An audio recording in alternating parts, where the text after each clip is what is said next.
Bismillahirrahmanirrahim. Assalamualaikum warahmatullahi wabarakatuh. Alhamdulillah wassalatu wassalamu ala Rasulillah wa ala alihi wa sahbihi wa man tabi'ahum bi ihsanin ila yaumiddin, amma ba'd.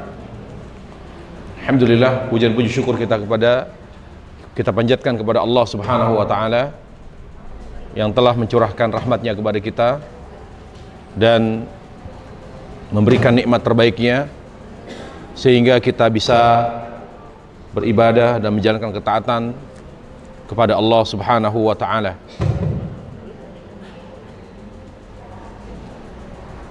Alhamdulillah, pada kajian kita pada hari ini kita akan membahas tentang rumah tangga dan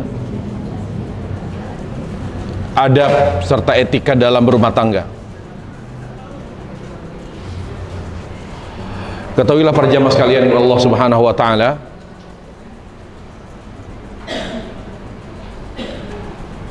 ada beberapa hal yang harus kita yakini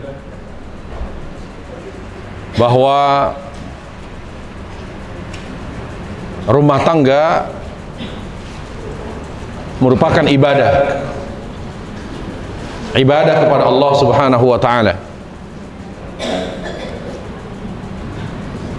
Oleh karenanya ketika rumah tangga adalah ibadah, maka ketika seorang akan mengarungi bahtera rumah tangga, maka dia harus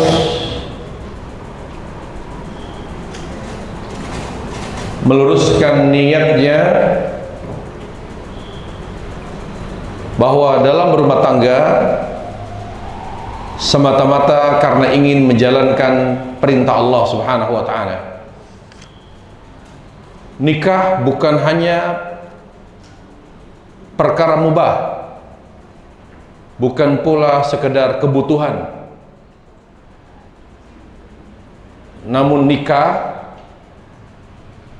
adalah ibadah.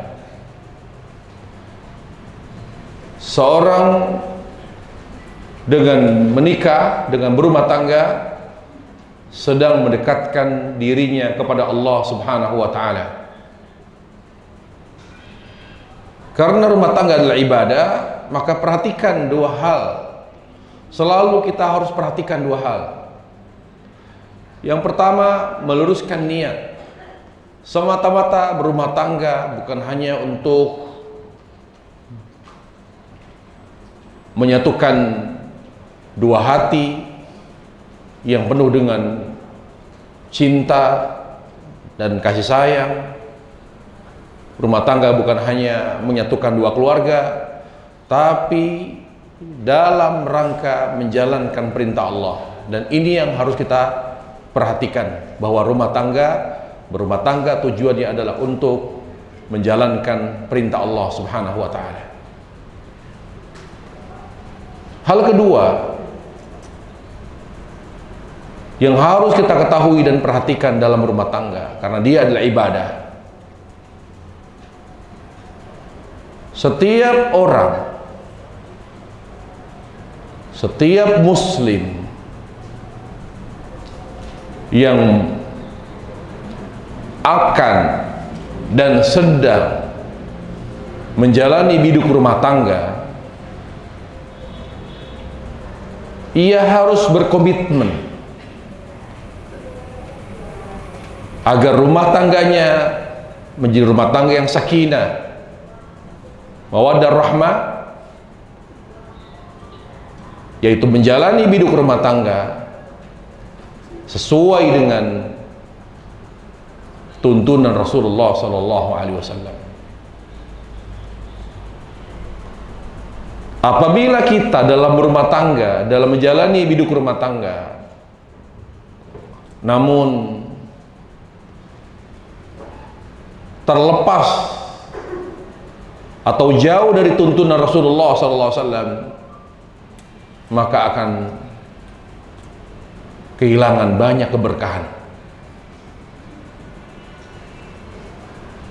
rumah tangga yang sakinah, rumah tangga yang akan diberikan solusi ketika ada masalah dan persoalan, yang bernuansa sunnah. Dalam menjalani rumah tangga secara umum sesuai dengan tuntunan Rasulullah SAW. Ini gambaran secara umum.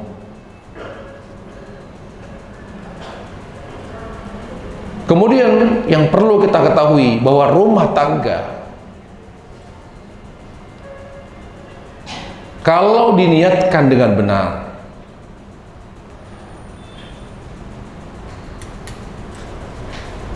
dan diisi dengan maksud-maksud yang baik, diisi dengan ketaatan kepada Allah Subhanahu wa Ta'ala,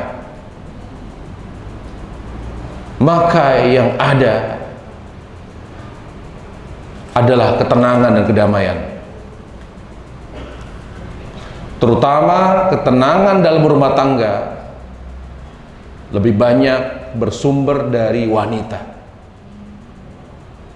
Makanya Allah Ta'ala berfirman, a'udzubillahi minasyaitonir rajim, wa min ayati an khalaqalakum min anfusikum azwaja litaskunu ilaiha.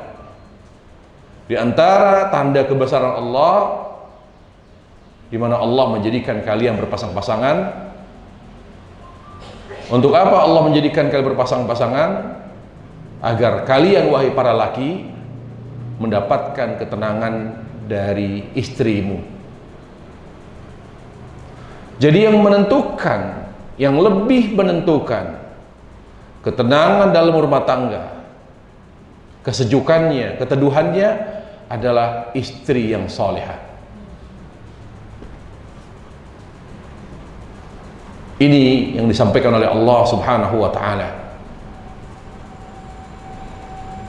Jadi kalau kedua-duanya belum menjadi soleh, tapi mengarah, maka speednya, kecepatan kesolehan wanita harus lebih cepat.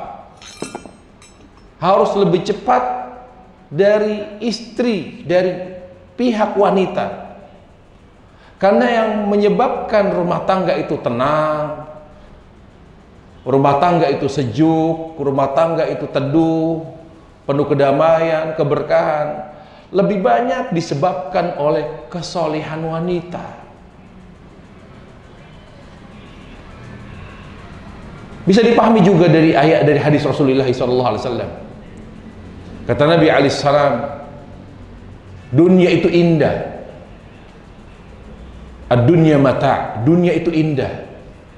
Wa khairu mata'iha al-maratu salihah. Tetapi yang paling indah di dunia ini adalah istri yang salihah. Jadi istri salihah itu penentu kebahagiaan rumah tangga. Apakah hanya istri? Suami juga, tetapi yang lebih dominan, yang lebih besar sebabnya, pengaruhnya terhadap kebahagiaan, kedamaian rumah tangga, keberkahannya adalah istri yang salihah. Apa itu istri yang salihah? Istri yang salihah, wanita salihah adalah wanita yang takut dan cinta kepada Allah. Belum dianggap salihah sampai wanita tersebut takut dan cinta kepada Allah. Ini adalah kunci kesolehan seorang muslim. Takut dan cinta kepada Allah Subhanahu wa Ta'ala.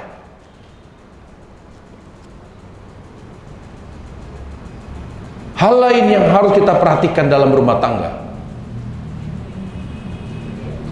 ya, adalah ada 4 hal yang harus diperhatikan dalam berumah tangga.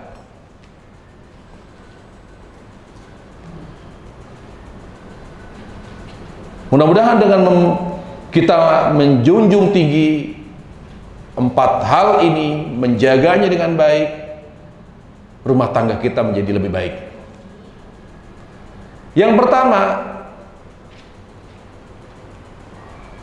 mencintai pasangan dengan mata, artinya menerimanya dengan seutuhnya, menerima kelebihannya, juga harus menerima kekurangannya, sekaligus menerima perubahan secara fisik, sehingga kita tidak membanding-bandingkan antara pasangan yang kita miliki di rumah, yang sudah berumah tangga dengan kita, dengan laki-laki atau wanita yang ada di luar sana.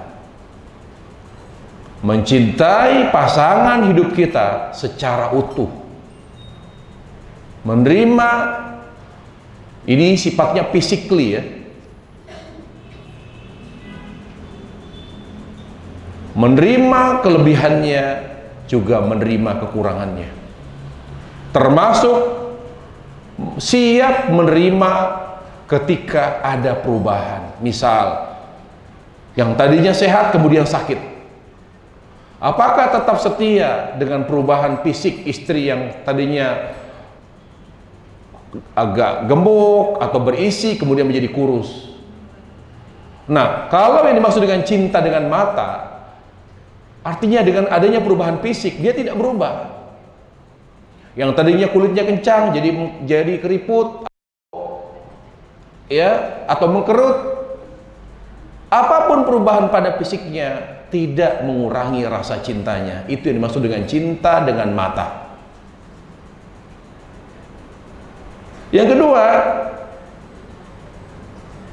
cintai pasanganmu dengan hati, artinya dengan kasih sayang, dengan kesetiaan. Setia dengan setia, itu dimaksud dengan hati. Tetap setia ketika pasangan hidup dalam keadaan terpuruk, untuk setia. Kesuksesan, kita ingatkan dia untuk selalu bersyukur kepada Allah. Senang, susah, ketika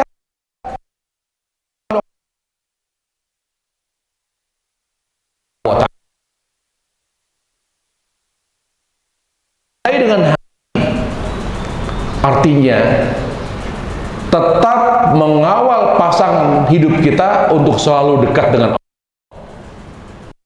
selalu dekat dengan Allah Subhanahu wa ta'ala, mengingatkan perintah Allah, kemudian ya menasihati agar meninggalkan larangan Allah Subhanahu wa ta'ala. Jadi yang dimaksud dengan cinta dengan hati adalah agar tetap bersama di dunia, agar tetap bersama Allah Subhanahu wa ta'ala di surga. Jadi, apa yang membahayakan akhiratnya segera dia ingatkan, apa yang menambah kebahagiaan akhiratnya segera dia sampaikan. Namanya cinta dengan hati. Makanya Nabi SAW mengatakan, barang siapa yang mencintai karena Allah, membenci karena Allah,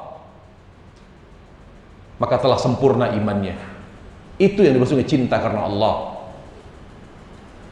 Jangan dibiarkan. Makanya ada yang namanya hadis tentang dayus,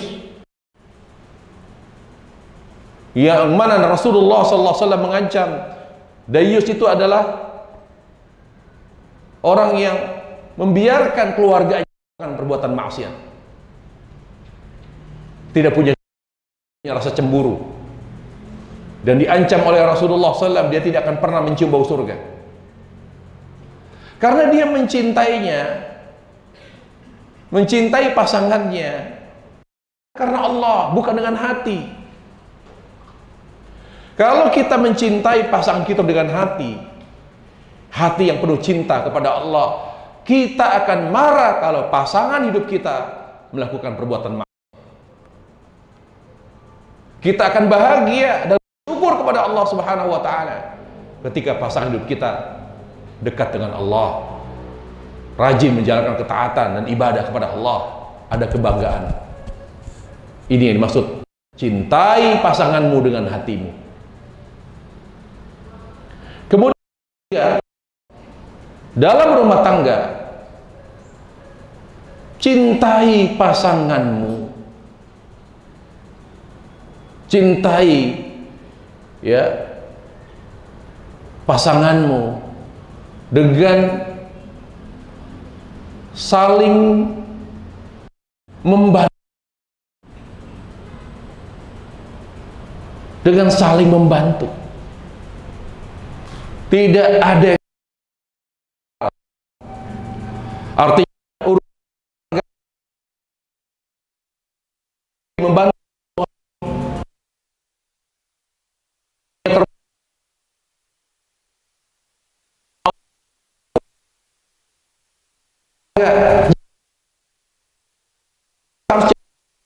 demikian suami. Saya kan suami, masa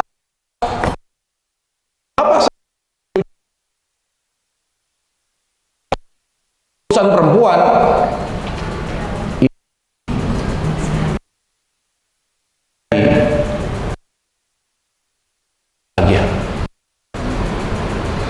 Tidak ada yang namanya ego sektoral. Saling membantu, mencintai pasangan dengan membantu. Tidak ada yang namanya egois. Ketika membutuhkan dibantu. Apa mata pencaharian? Istri tidak wajib mencari nafkah.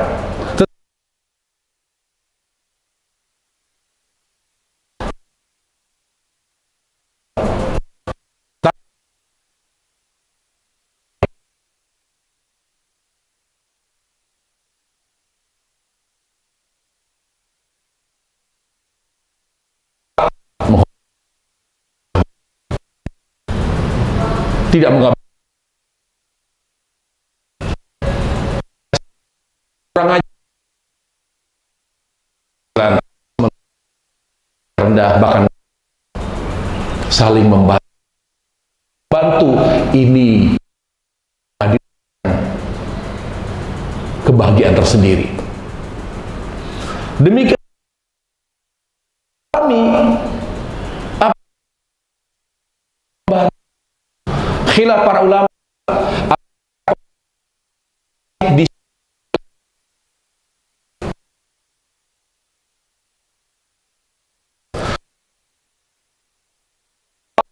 binti karena tidak mampu membantu sehingga beliau tidak berdosa. Makanya Rasulullah SAW ketika Fatimah mengeluh begitu beratnya pekerjaan rumah, ya, karena memang Hasan Hussein itu adalah anak yang sangat hiper, setiap saat selalu bajunya ganti karena lalu dia mengeluh ayahnya Rasulullah SAW sampai kata Rasulullah SAW, kamu jangan yang mengeluh, kamu harus dan kamu harus setia bersama suamimu yaitu Ali bin Abi Thalib. Kemudian kata Rasulullah SAW, maukah kamu aku beri amalan?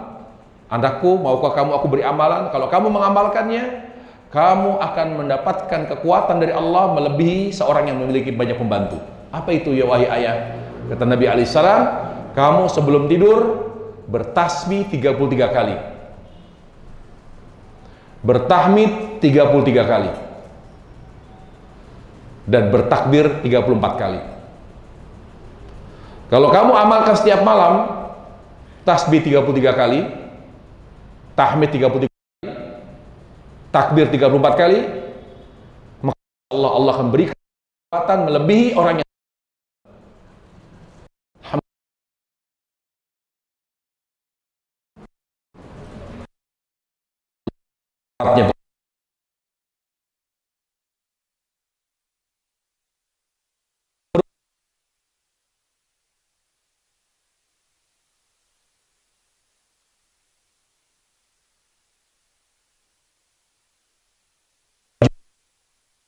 yang ya, mencintai pasanganmu, saling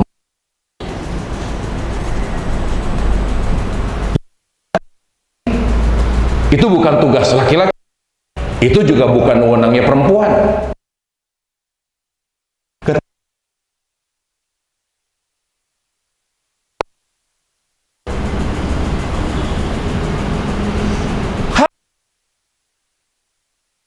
Bahkan bersama, masak bersama. Kalau suami memang sedang libur, tidak ada tugas keluar, indah rasanya. Kalau itu dijunjung tinggi, dijaga dengan baik, mencintai pasanganmu dengan saling membantu. Yang terakhir, mencintai pasanganmu dengan saling menjaga. Apa yang dimaksud mencintai pasangan dengan saling menjaga? Pertama, komunikasi.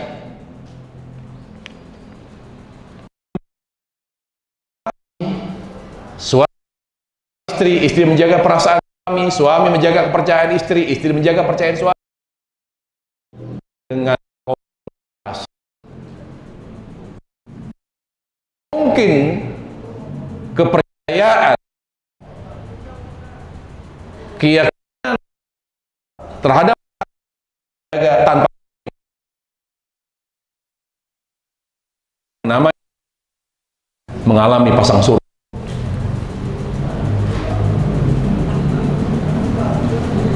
Dan kita siapkan rumah tangga ketika mengalami penurunan yang drastis. Apakah ada perselingkuhan, apakah ini dan itu dan lain-lain sebagainya. Di saat itu diuji kepercayaan seseorang terhadap pasangannya.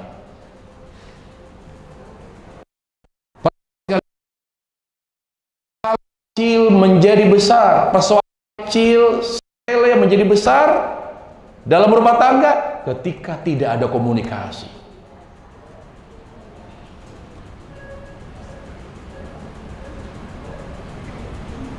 Renggangnya komunikasi dengan pasangan itu akan menjadi bom waktu. Diam, silent, tiba-tiba gugat cerai. Wallahi kebanyakan gugatan cerai dilayangkan ke pengadilan agama, padahal terkesan baik-baik saja, terkesan adem ayem, tapi tiba-tiba digugat karena selama ini tidak ada komunikasi. Dan ini suatu prinsip yang sangat vital. Tidak boleh dianggap remeh ini. Kalau mau bertahan, komunikasi.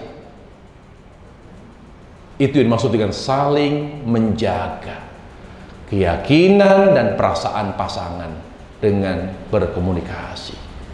Yang kedua, yang dimaksud dengan saling menjaga aurat, menjaga aib. Tidak boleh pasangan hidup menceritakan aib pasangannya kepada siapapun, termasuk orang tua dan mertua. Itu tidak boleh.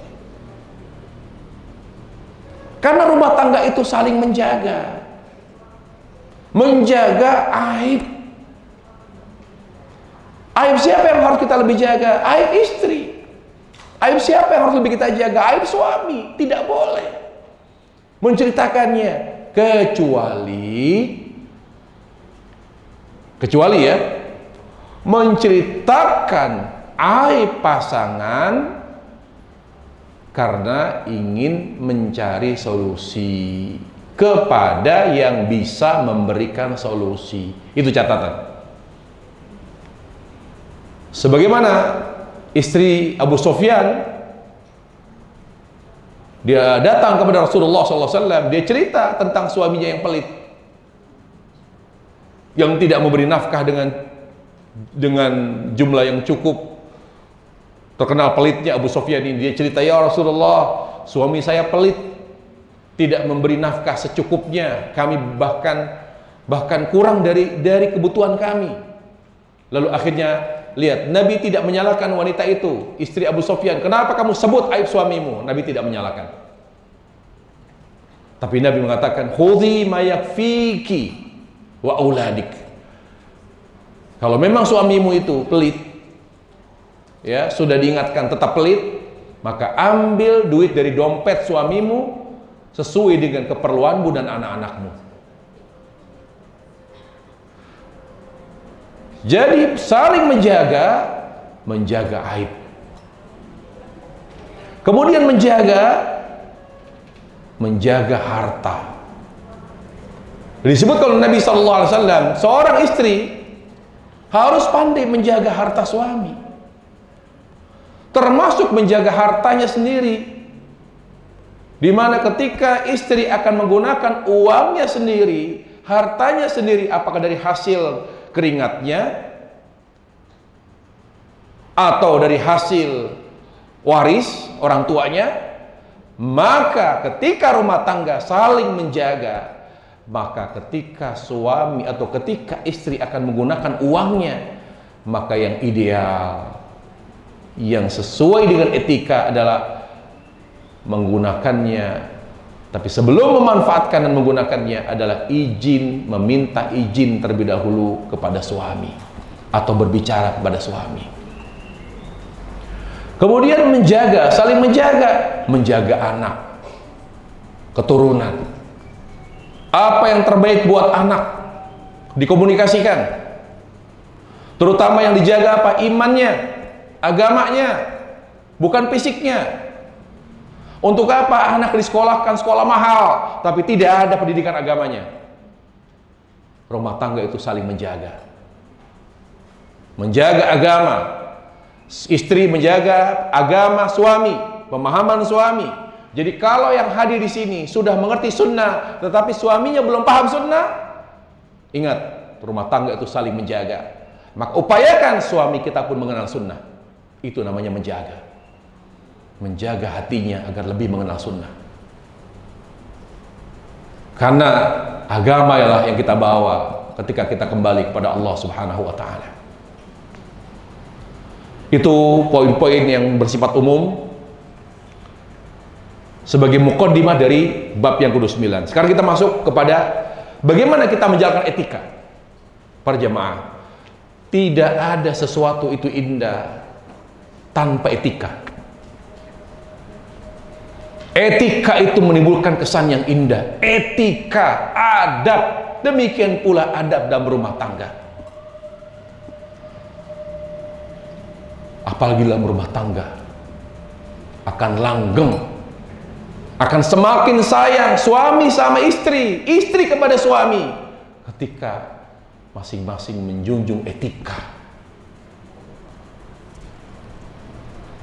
Kecantikan wanita hilang tanpa etika. Ketampanan laki-laki, kemapanan ekonominya, tidak ada kesannya di hati istri ketika tidak punya adab dan etika. Rumah tangga akan semakin indah, semakin terasa bahagia ketika dijaga betul etika dan adab dalam rumah tangga. Perhatikan adab-adab dalam rumah tangga berikut ini. Yang pertama, seorang istri wajib lebih menaati suami. Suami nomor satu, bukan orang tua. seorang istri, seorang wanita yang sudah berumah tangga, maka suami nomor satu, bukan orang tua, bukan pula anak. Tidak boleh memperhatikan yang lain terlebih dahulu. Suami dulu nomor satu. Suami nomor satu. Dari sisi ketaatan, dari segi pelayanan, menomorsatukan suami. Catatannya apa? Selama dalam memuliakan dan menaati suami tidak mengandung unsur maksiat. Itu etika. Etika berumah tangga bagi seorang istri, menomorsatukan suami. Dia mencintai suami, menyayangi suami, memuliakan suami, mentaati suami karena perintah Allah, bukan karena ketampanannya, kemapanannya, kebaikannya, bukan. Menomorsatukan suami, ini etika ya. Tolong diingat, dicatat ini ibu-ibu. Seorang istri yang memuliakan, menomorsatukan dan menaati suami semata-mata hanya karena perintah Allah tabaraka wa ta'ala, bukan karena dia suami yang baik, suami yang setia, suami yang mapan, suami yang tampan. Buang itu jauh-jauh, karena dia bisa berubah suatu saat. Ekonomi bisa jatuh. Kalau seorang istri memuliakan suami karena kemapanan ekonominya, bagaimana kalau dia sedang terpuruk ekonominya? Apakah istri tidak lagi memuliakannya? Tidak boleh. Seorang istri memuliakan suami, menaatinya semata-mata hanya karena perintah Allah tabaraka wa ta'ala, selama tidak mengandung unsur maksiat.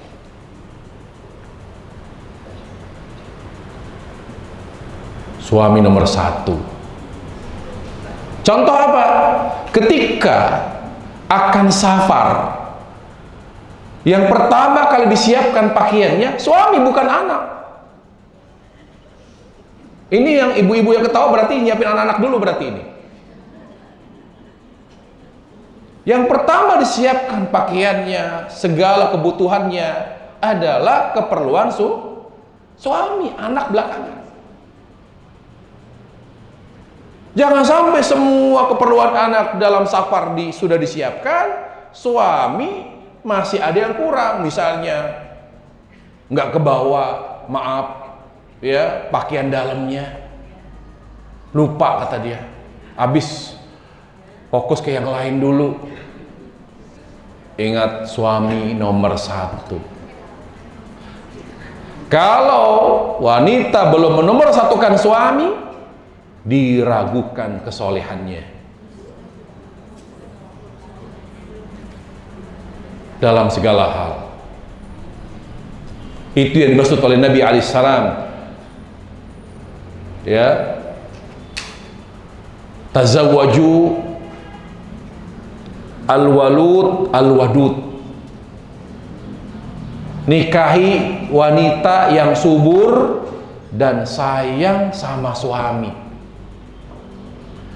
Kata ulama, kata Imam Tibi rahimahullah, kata al-wadud, lihat, perhatikan,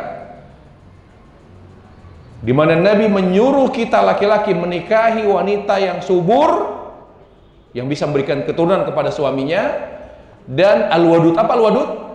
Yang sayang sama suami sampai kakek nenek.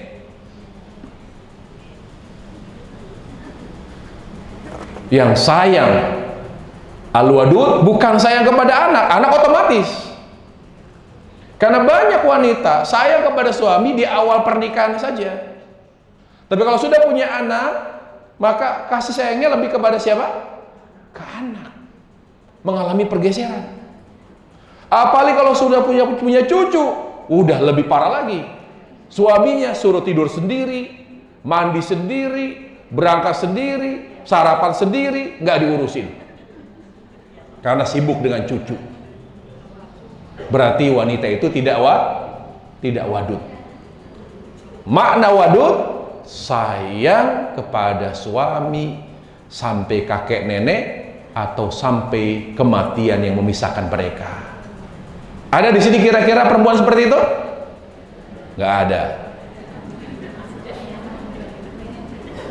Lebih sayang kepada suami daripada anak. Ada yang begitu? Lebih sayang kepada suami daripada cucu. Ada yang begitu? Nah, jawabannya pelan karena memang belum dijalankan. Jelas ya? Wanita salihah adalah yang menomorsatukan suami. Lihat Nabi bersabda, khairun nisa allati nadharta ilaiha saratka. Wanita terbaik adalah ketika engkau pandang selalu menyenangkan, nggak pernah cemberut, dandan, nggak ada rambutnya acak-acakan, suami datang rambut acak-acakan, bajunya robek, iya kan? Pada robek, udah gitu pakai baju yang keteknya kelihatan, bulunya kemana-mana, sampai suami astagfirullah. Kalau keluar dandannya, wanginya minta ampun, di dalam ketemu suami, ya Allah, suami kayak sampai nggak nafsu, Bu. Bener. Kalau bukan karena anak-anak, mungkin pertimbangan anak, mungkin udah diganti kali istrinya. Terbalik para jamaah. Kepada suami beribadah, hadirkan tak penampilan yang baik. Pakai parfum, dandan, bibir pakai lipstik buat siapa sih? Ya buat suami. Semua kecantikan istri dengan semua media, dengan semua alat kecantikan, silahkan dimanfaatkan, tapi untuk dimanfaatkan, dinikmati oleh suami.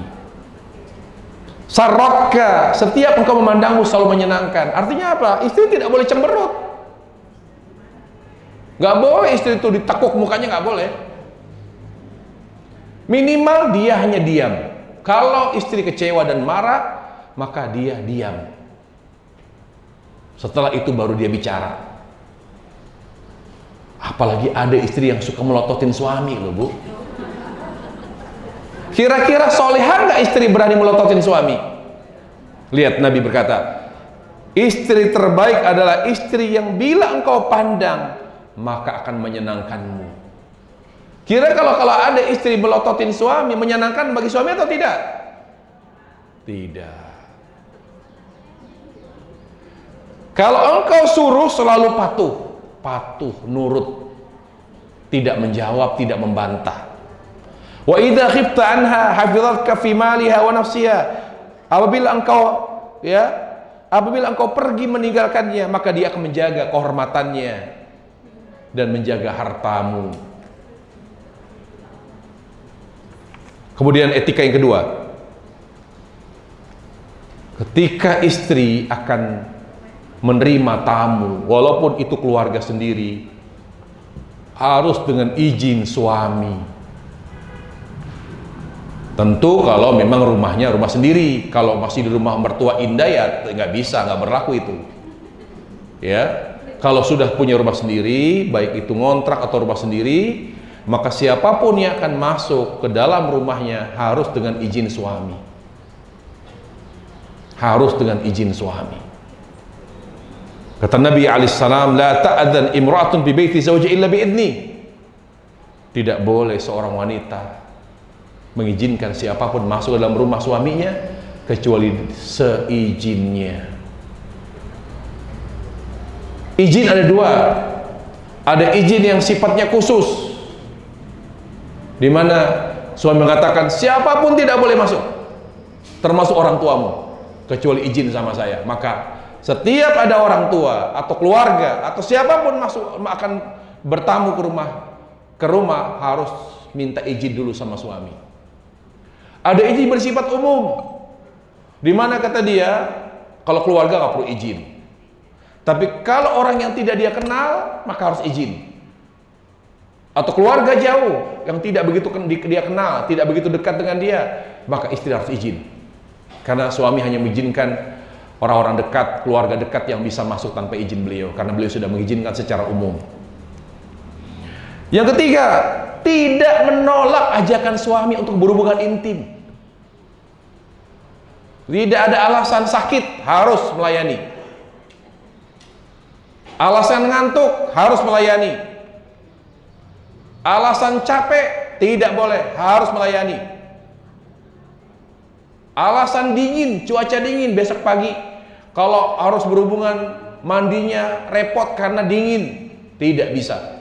Tidak ada air pun harus melayani. Karena junub bisa diangkat dengan tayamum.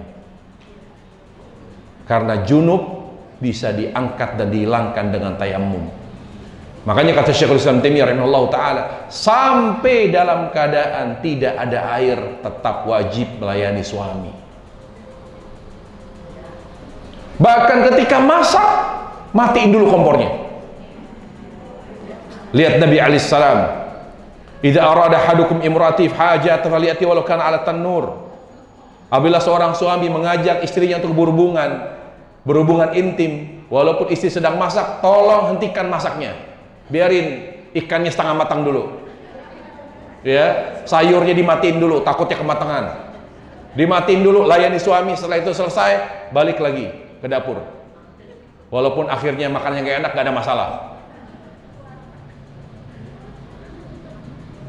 Kira-kira ada nggak yang seperti itu? Walaupun dalam keadaan masak, suami minta langsung dimatiin, berhenti masaknya. Ada nggak yang seperti itu? Kebanyakan bilang sabar, tanggung. Masa begitu aja mau buru-buru, sabar, saya kan lagi masak. Padahal apa? Seharusnya kalau suami sudah ngajak, tidak ada alasan untuk menolaknya. Karena konsekuensinya laknat. Ternyata banyak wanita muslimah yang kena laknat malaikat karena sering menolak ajakan suami dengan alasan-alasan yang sepele. Bahkan di sini lihat kata Nabi alaihissalam, idza da'a rajul imratu faltujibu in kana 'ala dhahri qatab. Apabila seorang istri diajak berhubungan intim oleh suami, padahal dia sedang di atas onta. Kalau sekarang istri udah jalan pakai mobil, mau jalan ke rumah temennya atau ke rumah keluarganya, ditelepon, di mana kamu mah? Ini udah jalan. Aduh, lagi pengen nih, balik pakai mobilnya, balik lagi, kebut, harus kebut. Speednya bukan cuma 50, 100, balik karena suami lagi pengen. Walaupun berada di atas onta, walaupun istri sudah berada di jalan sedang menyetir mobil, maka harus balik. Terutama, makanya tolong para jamaah sekalian, para istri, kalau weekend suami ada di rumah, standby.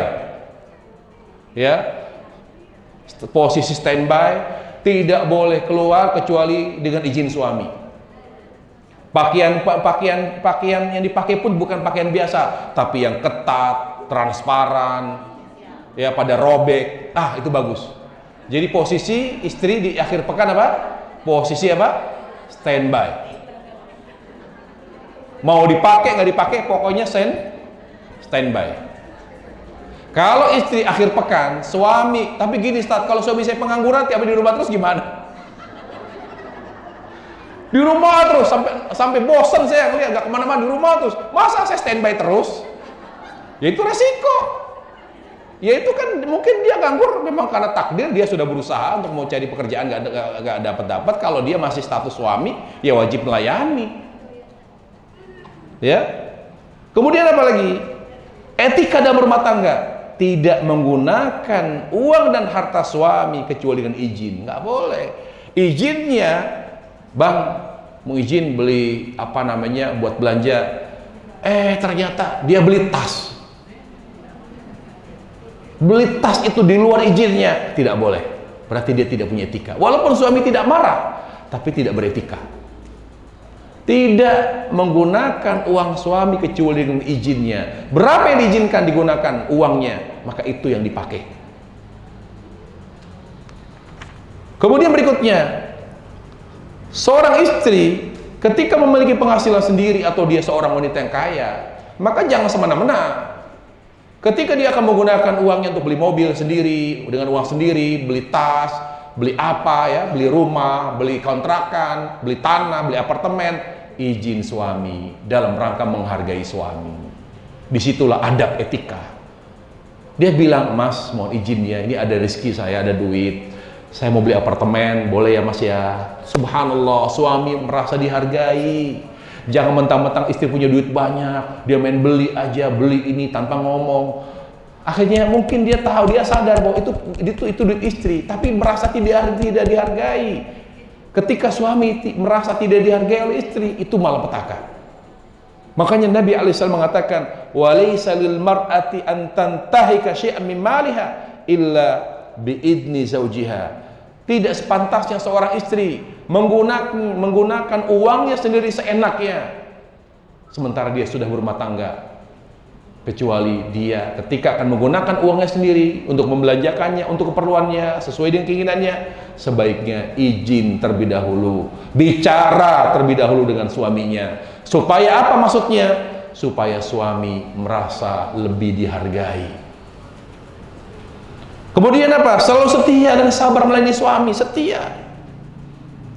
Jadi suami punya uang, tidak punya uang, dalam keadaan sehat, dalam keadaan sakit, apapun keadaan suami, tetap setia, sabar melayani suami. Lihat Khadijah radhiyallahu anha. Dari beliau seorang wanita yang sangat kaya, wanita cantik, kaya raya, bangsawan, sampai beliau habis uangnya dan hartanya untuk membela dakwah Rasulullah, tapi beliau tetap setia. Setia. Nabi tidak punya penghasilan waktu dia akan menjadi nabi, beliau tetap gunakan uangnya untuk menyokong, membantu, mendukung kebaikan suami sampai habis harta beliau radhiyallahu anha. Apa ganjaran yang Allah berikan kepada Khadijah? Lihat dalam hadis, Jibril pernah mendatangi Nabi SAW, lalu ia berkata, "Wahai Rasulullah, apakah ini Khadijah istrimu yang sedang menyiapkan makanan dan lauk pauknya?" Ini perempuan, Khadijah ibu kita ini orang kaya, tapi nggak kenal belagu. Dia tidak percayakan kepada pembantu, dia langsung yang melayani suami. Khadijah bangsawan, wanita kaya, udah gitu cantik lagi. Yang ketiga, memenuhi tiga kriteria ini, saya kira di sini belum ada deh kayaknya. Mungkin cantik ada tapi nggak kaya. Ada kaya cantik tapi bukan bangsawan, darahnya merah bukan darah biru. Lihat Khadijah, bangsawan, apa? Kaya, apalagi? Tapi dia apa? Sungkan tidak? Dia mau tidak melayani suami? Menyiapkan makanannya, minumannya, semuanya beliau yang menyiapkan sendiri. Disitulah surga suami, surga istri. Disitulah kebanggaan sebagai seorang istri. Disitulah teruji kesolehan seorang istri. Karena beliau betul-betul melayani suami dengan hati, tanpa ada rasa gengsi. Beliau seorang bangsawan cantik, tidak, dia tidak lihat ya istri ya melayani suami, surganya di suami, walaupun saya kaya, cantik, bangsawan, saya nggak peduli. Apa yang Allah berikan kepada Khadijah? Kata Jibril alaihissalam, "Apakah itu istrimu Khadijah yang solihah itu, yang selalu melayanimu ya Rasulullah?" Kata Rasulullah, "Betul." Lalu apa?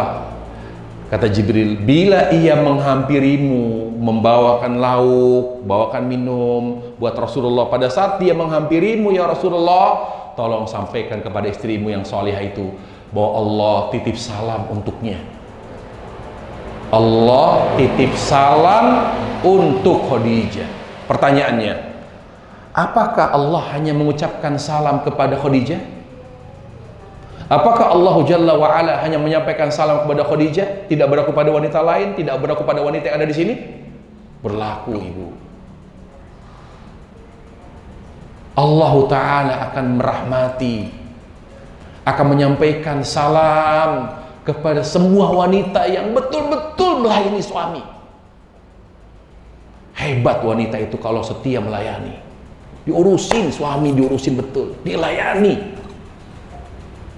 Pakaiannya, makanannya, semua sampai rambut, semua fisiknya betul-betul diperhatikan walaupun sudah punya anak.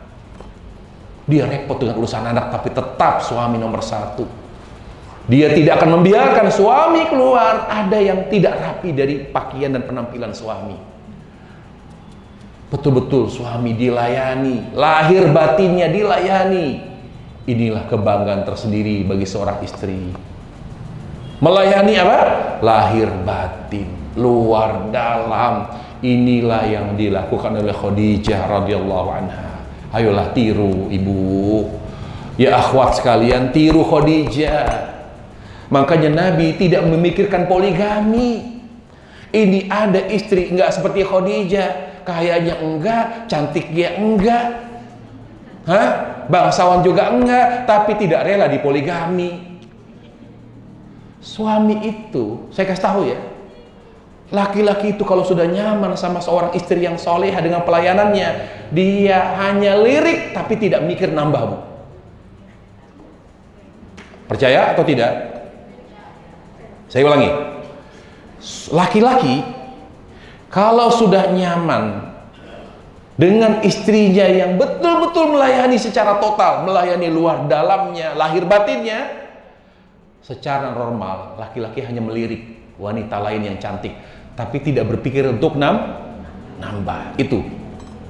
Tapi suami saya, Ustaz, saya udah layani tapi masih nambah juga, itu dikecualikan. Tapi secara umum, kalau laki-laki sudah nyaman, ya, sudah merasa, ya istri saya ya bidadari saya gitu ya, maka dia hanya melihat sepintas wanita cantik di luar sana, tapi dia akan berpikir untuk berpoligami. Dia akan berpikir panjang untuk menyakiti perasaan istrinya yang sudah sangat soleha. Nabi nikah nggak? Nikah lagi atau tidak selama berumah tangga sama Khadijah? Ayo dong, tiru Khadijah. Tiru Khadijah yang melayani secara all-out, total. Makanya Rasul sampai beliau meninggal, sampai Khadijah meninggal, baru beliau menikah lagi. Artinya apa? Tidak ada istri Nabi yang lebih baik dari. Artinya apa, berjamaah sekalian? Tidak ada istri Nabi yang lebih baik dari. Kenapa Khadijah wanita terbaik, istri terbaik Nabi? Kenapa? Ayo, tolong diungkapkan. Mengapa Khadijah adalah istri terbaik Nabi SAW? Karena Khadijah dengan segala kelebihan beliau, keistimewaan beliau, cantiknya, kayanya, tapi betul-betul tidak canggung untuk melayani suaminya lahir dan batin, melayani suaminya secara tok. Saya berharap yang hadir di sini seperti Khadijah. Kemudian yang berikutnya, nah ini etika. Jangan bicara kalau suami sedang marah. Jangan ngomong, apalagi sampai membantah aib.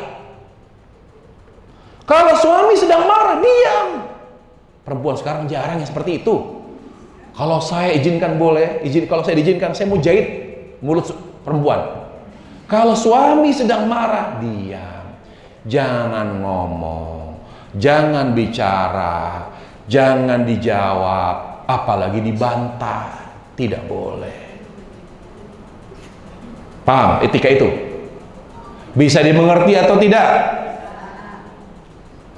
Saya ulangi, supaya yang hadir berkomitmen. Kalau suami sedang marah, siap untuk tidak menjawab? Tidak berbicara sama sekali, diam. Diam ya. Kalau ibu diam karena pendiam, itu biasa saja. Saya mau bicara sama ibu yang cerewet ini. Kalau suami sedang marah, siap tidak wahai ibu cerewet untuk diam? Kalau diam, insya Allah di situ diuji kesolehan ibu-ibu sekalian. Dengarkan seorang penyair berkata, ini mewakili para laki-laki ya, para suami. Seorang penyair laki-laki berkata, terimalah permintaan maaf dariku, niscaya kasih sayangku akan tetap abadi. Janganlah, lihat nih, ini mewakili laki-laki loh. Janganlah kamu berbicara wahai para istri, apalagi membantah, bila aku berada di puncak kemarahan. Karena suami tidak terima, sangat merasa tidak dihargai. Ketika dia marah, istri berani bicara. Ya sebentar dulu bang, ya kamu enak begini. Walaupun, perhatikan, walaupun suami salah, tetap jangan bicara, diam dulu. Sampai dia reda, sudah mulai tidak emosi, baru bicara. Mas boleh nggak saya ngomong? Aduh, ada nggak istri kayak gitu ya Allah? Kalau ada bapak sekalian, tolong saya pesan jangan nikah lagi pak. Jaga istri itu kayak gitu. Tapi kalau tidak, silakan bapak nikah lagi pak. Cari yang lebih baik dari dia. Karena wallahi kalau ada istri ketika suami marah, diam. Itu bidadari dunia itu. Apa bu? Kalau ada suami marah, istri diam, tidak sepatah pun, tidak ada satu kata pun yang keluar di mulutnya, diam dia. Itu bidadari dunia itu. Bidadari surga itu merasa malu dan tersaingi oleh bidadari dunia, merasa tersaingi. Tapi banyak atau dikit istri yang kalau suami marah dia ngomong? Banyak atau dikit? Banyak atau dikit istri kalau suami marah dia jawab? Banyak atau dikit? Banyak atau dikit? Yang jawab dikit cuma satu. Berarti fakta berkata bahwa lebih banyak istri kalau suami marah dia bicara. Kemudian yang ke-8, tidak boleh cemburu berlebihan sampai bersikap tidak objektif. Ada kemarin seorang istri muda curhat ke saya, Ustadz carikan saya calon suami karena saya udah gak kuat sama suami saya mau gugat cerai. Kenapa bu? Ya saya istri muda, saya sudah menikah, udah hampir 10 tahun, sudah punya anak 2 dari suami. Tapi sampai saat ini suami takut dari istri tua karena tidak mengizinkan bermalam di rumah saya, jalan sama anak-anak saya, nggak ada waktu. Bahkan sampai detik ini kedua anak kami yang berumah tangga sama suami belum tercatat di KK, belum dibikin akte, belum.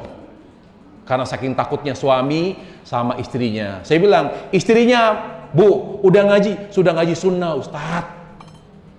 Tapi kalau bicara poligami, anti dia. Pokoknya dia nggak mau tahu suaminya. Kalau sampai ketahuan poligami, habis. Padahal udah ngaji sunnah. Padahal sudah bercadar. Allahu Akbar. Sedih saya mendengarnya. Saya ingatkan berjamaah. Orang ngaji sunnah, tolong jangan ada bicara ya. Saya ingatkan. Orang ikut kajian, apalagi kajian sunnah. Tujuannya apa? Memperbaiki amal dan perilaku. Jangan menjadikan kajian hanya sekedar seremonial, hanya sekedar simbolik saja. Saya udah ngaji alhamdulillah, tapi perilaku tidak berubah. Masa udah tahu suaminya poligami, udah punya anak, pasti dilarang memberikan waktu kepada anak-anaknya dari istri muda. Haram. Terlepas dia masih cemburu, boleh. Tapi kalau sampai menjauhkan, memisahkan bapaknya dari anaknya dari istri muda, itu haram. Nah ini, makanya kata Nabi alaihissalam, hati-hati sama perempuan yang cemburunya luar ngeri, cemburunya berlebihan. Etika dalam berumah tangga, seorang suami atau istri tidak boleh cemburu secara berlebihan, tidak boleh. Rumah tangga rusak kalau ada kecemburu yang berlebihan, tidak sehat itu. Makanya Nabi ditanya, ya Rasulullah, Nabi kan hijrahnya kemana Rasul? Rasul hijrah kemana? Rasul hijrah kemana para jamaah sekalian? Ke Madinah. Orang Madinah namanya orang apa? Ansor. Nabi ditanya, ya Rasul, engkau kan hijrah ke Madinah, ya kan? Kenapa engkau? Malah Rasul salah satu istrinya orang apa? Yahudi. Pertanyaannya, adakah istri Nabi orang Ansor, wanita Ansor, ada nggak? Adakah istri Nabi dari 11 istri Nabi wanita Ansor, ada atau tidak? Saya tanya lagi. Dari 11 istri Nabi, adakah di antara 11 ini yang merupakan wanita Ansor, wanita Madinah yang Nabi nikahkan atau nikahi? Ada nggak? Ada atau tidak? Tidak ada. Rata-rata wanita Mekah yang hijrah ke Madinah, atau ya tadi, atau apa? Atau budak Maria Al-Qibtiyah. Ya, Ibrahim itu dari Maria, budak. Ya, kemudian apa? Yahudi, wanita Yahudi. Tapi tidak ada istri Nabi yang berasal dari Madinah, Ansor. Ditanya, kenapa engkau tidak menikahi wanita Ansor? Karena orangnya, cemburuannya keterlaluan, kata Nabi. Saya tidak mungkin berumah tangga sama wanita yang cemburunya berlebih. Itu Rasulullah SAW. Makanya, ya, Bapak, saya pesan, kalau istrinya cemburuannya berlebih, nikah lagi, Pak. Gak apa-apa saya ngomong. Kenapa? Nabi aja gak mau menikahi wanita Ansor, para jamaah sekalian. Lihat, baca di buku saya ini, di halaman 435, di poin 8. Rasulullah SAW pernah ditanya oleh seorang sahabatnya, mengapa engkau ya Rasulullah tidak mau atau tidak menikahi wanita Ansor? Kata Nabi, mereka punya rasa cemburu yang berlebih. Saya tidak mau berumah tangga sama wanita yang berlebih cemburunya, sampai tidak objektif, sampai bajunya dicium, kok wanginya beda ini, kamu sama perempuan ya? Ya Allah ya Rabbi, sangat sampai membuat rasa cemburunya itu, sifat cemburunya sampai bersikap tidak objektif, tidak wajar. Tapi ya, saya yakin yang hadir di sini, ibu-ibu di sini tidak cemburuan, Bu, ya. Biasa-biasa saja. Tapi ikhlas kan kalau dikasih madu, Bu? Nggak ikhlas juga. Baik. Nah, kata Ali, cemburunya laki-laki itu baik bagi agama. Ini secara umum mungkin penilaian beliau pada saat itu.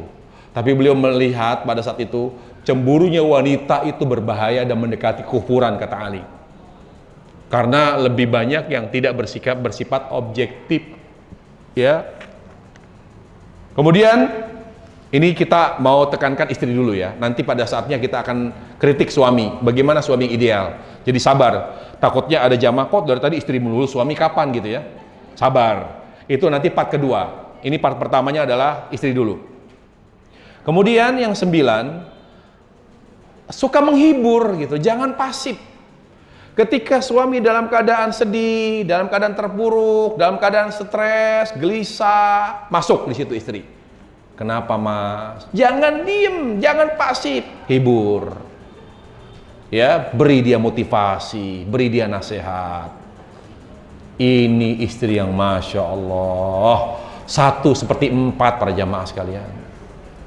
Kalau dia hadir di setiap bagian hidup suaminya, ketika suaminya merenung, termenung, bengong, dia masuk. Kenapa bengong, Bang? Kenapa bengong, Mas?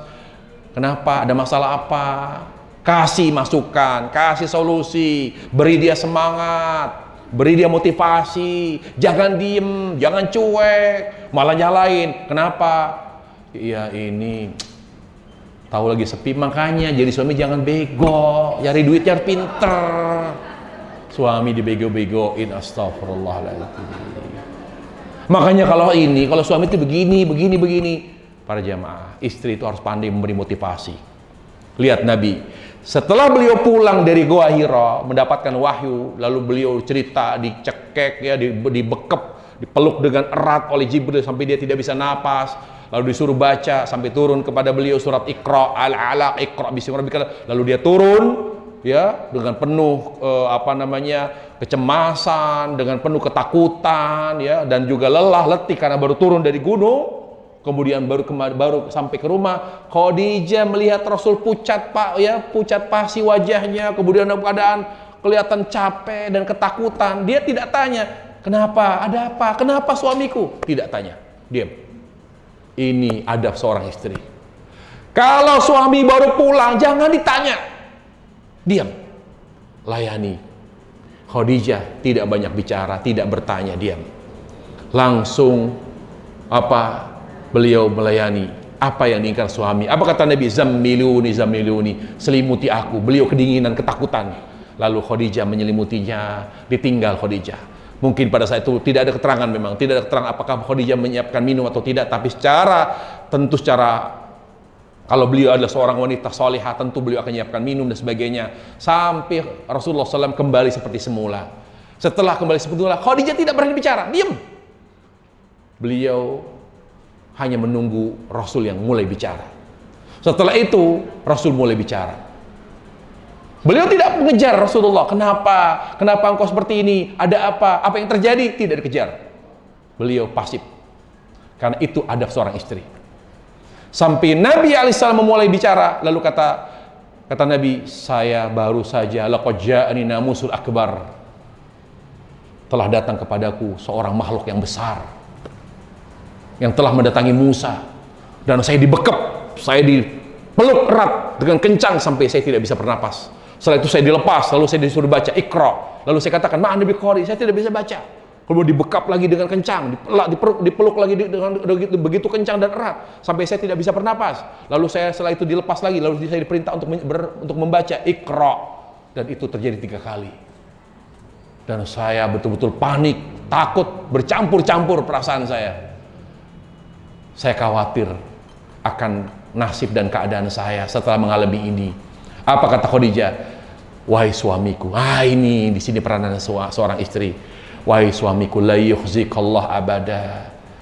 Wahai suamiku, Allah tidak akan pernah meninggalkanmu.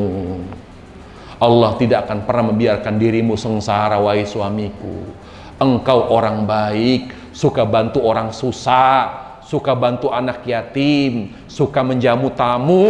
Engkau orang baik, wahai suamiku. Orang baik tidak akan pernah ditelantarkan oleh Allah. Orang baik tidak akan ditinggalkan oleh Allah. Allah akan selalu bantu engkau, wahai suamiku. Jadi istri itu hadir pada saat suami mengalami penurunan, dalam keadaan terpuruk, hadir memberikan motivasi, menghibur, mungkin dibercandain, ya, ada bercandanya. Seperti itu. Jangan hanya suami bercanda kepada istri, tapi istri pun bergurau dengan suami. Makanya kata Nabi alaihissalam, laisa minalahu illa thalath, ya, yang hiburan itu lebih cenderung melalaikan, kata Rasulullah sallallahu alaihi wasallam. Atau ini bukan perkataan Rasul, tapi perkataan para ulama. Hiburan di dunia ini cenderung bersifat melalaikan, kecuali 3. Apa itu? Yaitu ketika seorang meluangkan waktunya untuk berlatih berkuda. Bagi dia hobi berkuda itu suatu yang menyenangkan. Dia terhibur dengan berlatih untuk menaiki kuda. Nah, ini termasuk hiburan yang tidak melalaikan. Yang kedua apa? Mula'abatu ahli, bergurau dengan pasangan hidup, bercanda. Ini nggak pernah bercanda, sama teman bercanda melulu, sama suami nggak pernah bercanda, dieman, cuma mau apa bang, mau minum, mau makan, apa, nggak ada bercandanya. Sama teman aja bercanda tuh, ketawa-ketawa, tiwi-tiwi sampai perut sakit. Tapi sama suami boro-boro, tidak pernah bergurau. Ini keliru. Yang paling berhak mendapatkan canda kita, gurauan kita adalah pasangan hidup kita. Apalagi yang dikatakan hiburan yang tidak melalaikan, ramyu biqausi wa nauli, yaitu latihan memanah. Yang kata ulama, hiburan yang tidak cenderung melalaikan adalah berlatih, menaiki kuda, berkuda, kemudian bergurau dengan pasangan hidup, kemudian yang berikutnya adalah berlatih memanah. Berlatih memanah. Yang 10 yang terakhir adalah apa? Adalah yang 10, ya, saya kira tadi sudah dijelaskan. Yang 10 di sini, maksudnya yang 11, ini masuk dalam suami. Makanya saya coret ini. Di buku saya coret, ini suami, tapi sampai 10 aja kalau gitu, ya. Dan kita akan bahas saat ini hanya bagian istri saja. Yang 10 adalah bahwa istri yang solehah selalu berpenampilan menarik bagi suami. Selalu berpenampilan menarik bagi suami. Tidak ada alasan apapun untuk tidak berpenampilan menarik bagi suami. Karena seorang wanita yang menjaga penampilan dengan baik bagi suaminya, ini adalah indikasi dan tanda kesolehannya. Tanda kesolehannya. Karena yang menikmati keindahan Istri, penampilannya, pakaiannya, tubuhnya siapa? Ya suami. Makanya ketika berada di hadapan suami, berupaya untuk selalu menampilkan, ya menghadirkan penampilan yang indah, penampilan yang menarik, dandan, ya pakai parfum dan lain sebagainya. Inilah ibadah ya yang sesuai dengan tuntunan Nabi alaihissalam, dan disitulah ibadah seorang istri yang salihah dalam rangka ya mendekatkan diri kepada Allah Subhanahu wa taala. Demikian para jamaah sekalian Allah Subhanahu wa taala, kajian kita pada hari ini, dan kita beri kesempatan kepada jamaah sekalian untuk bertanya jawab, dan insyaallah kita manfaatkan sekitar 5 menit atau lebih sesuai dengan pertanyaan yang ada untuk menjawab beberapa pertanyaan. Wassallallahu wasallam wa barak ala Muhammad wa ala alihi wa sahbihi wasallam walhamdulillahirabbil alamin.